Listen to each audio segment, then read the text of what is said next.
and welcome. My name is Isaac, and I run Be the By Interactive, which is a multimedia studio specializing in narrative horror and innovation.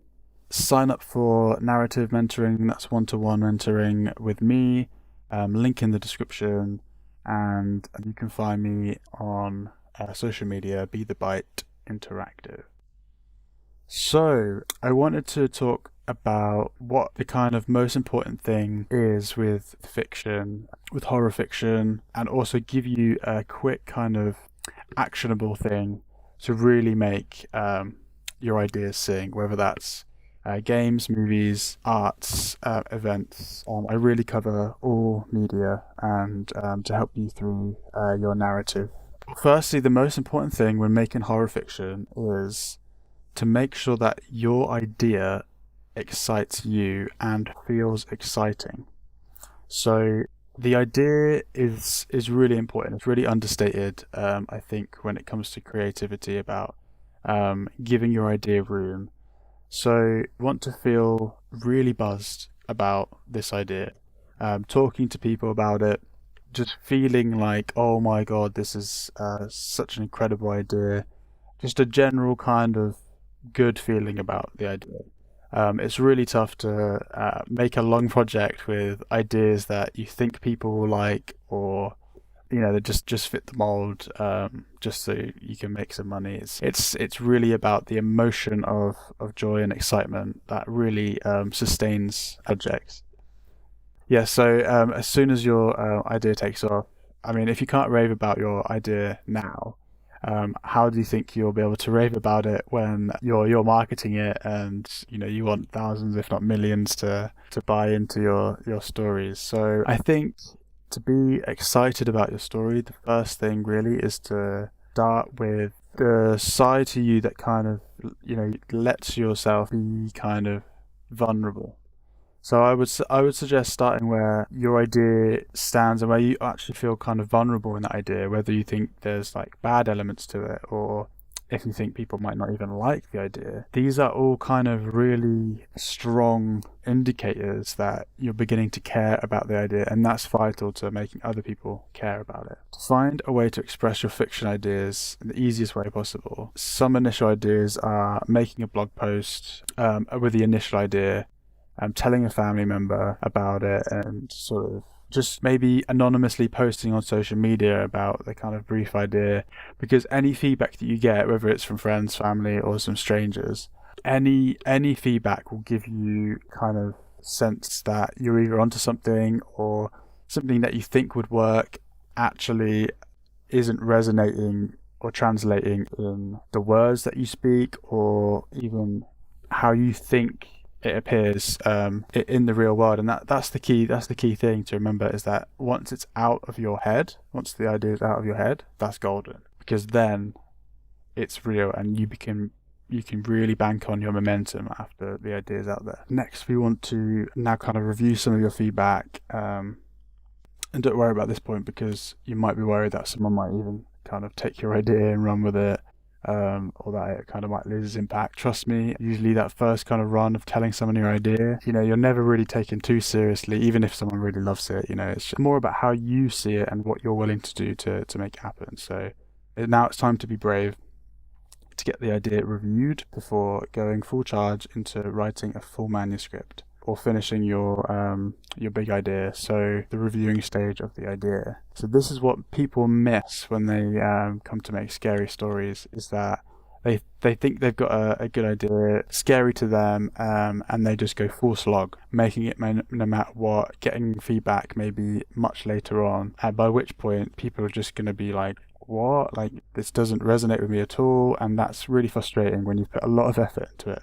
So getting your kind of minimal viable product out there, just the idea, just ideas based, and an easy way to do that is just getting a minimal viable product. So this is really how we should be viewing ideas, not as kind of finished documents or first drafts, but the minimal sort of viable effort to get your ideas across and reviewed. Some ways to express your ideas in your sort of feedback stage is making them visual, putting mind maps together, getting mood boards, even just drafting up a single page document, shoving everything about your idea and trying to kind of sell the idea to someone. Once you're kind of reviewing it, first you need to feel incredibly proud that you have got the idea out there in the first place, because now it doesn't exist in your mind anymore. To quote Lord of the Rings, I mean, it's no longer your precious. Yeah, now you've got the responsibility. The feedback that you get becomes your sort of roadmap. So you're going to learn from it, and even if you think they're wrong, you definitely need to use it. There are some cases where you completely ignore someone's thing, but definitely read it and kind of take it in, because at the end of the day, you know instinctively that the take, so you do really need to take the stage seriously and the feedback stage seriously, because if you are ignoring the feedback, whether it's negative or someone really doesn't like it, but you still think there's something in it, you're really going to have to rely on your intuition and to really make a stand for it, and maybe kind of double down on other aspects that you haven't maybe got across properly. And I think that's the major thing when it comes to reviewing negative feedback, is actually it might not just be your idea, it might be the way you're actually selling it. Yeah, there's easy ways to turn negatives into positives there. So the bottom line here is that your first ideas are truly exciting, and they should feel that way, because ultimately they're limitless. I mean, you could always go back into your imagination box and make it even bigger, make it even crazier, scarier. It really is, like, for me, maybe one of the most engaging parts of creating stories.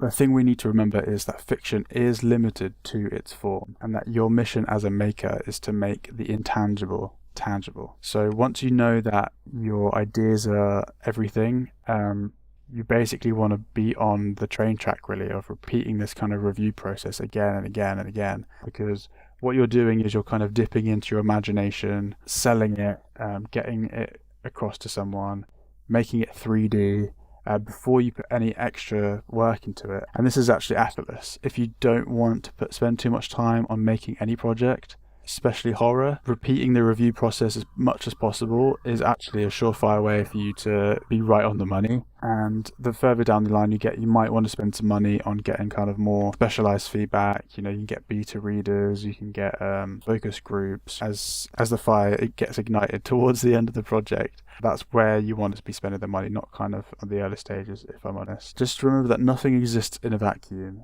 The sooner you get your ideas reviewed, the better the idea will evolve into.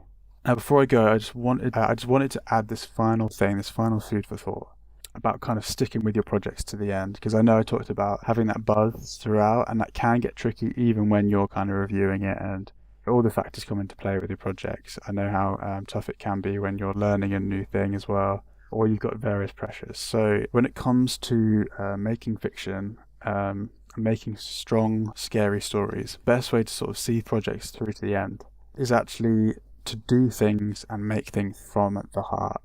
Now, I know this kind of sounds very dreamy, very kind of wishy-washy, but I want to talk about it practically. So if you've got a script or even just a blank page in front of you, and you've got a deadline and you've just got to write something, it's easy to just go for it, just start typing, but actually far more effortless just to kind of sit with it, close your eyes, listen to your heartbeat and the space around your heart, because this is the kind of key factor in the momentum of your project. Because if your heart's not in it, then I'm sorry, but you're not going to be into it for the long game, especially when it comes to marketing and the aftercare of releasing your project. So being really in tune with that sort of heartbeat, maybe even taking a full minute with your breath, and just kind of let your kind of inner heartbeat, your inner kind of rhythm dictate why you're showing up and what you're doing. And it's really key to kind of do this frequently. I know it can be kind of hard maybe to find that moment through live projects, but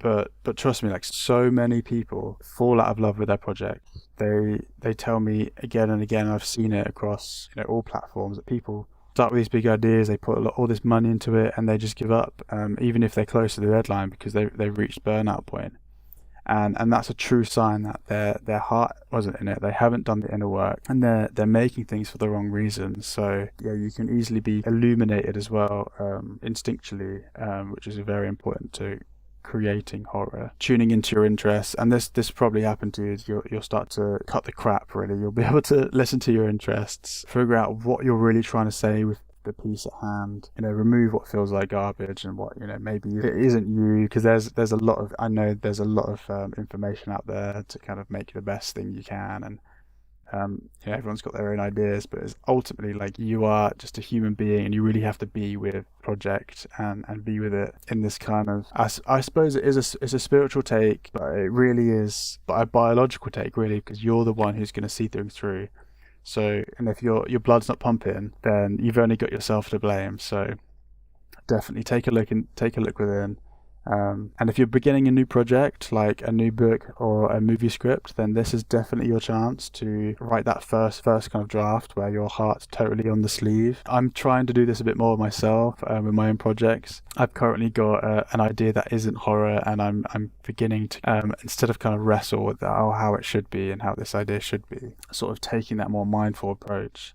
And figuring out that actually I'm not trying to make something to impress someone. I want to be in it for the long game. So yeah, tuning into your heart and doing it frequently as well is actually very engaging. You'll find that the more mindful you are of your inner truth, the longer that you'll be in the creative seat, the project runner seat, and yeah, exciting times ahead for you. So yeah, I mean, that's all for today.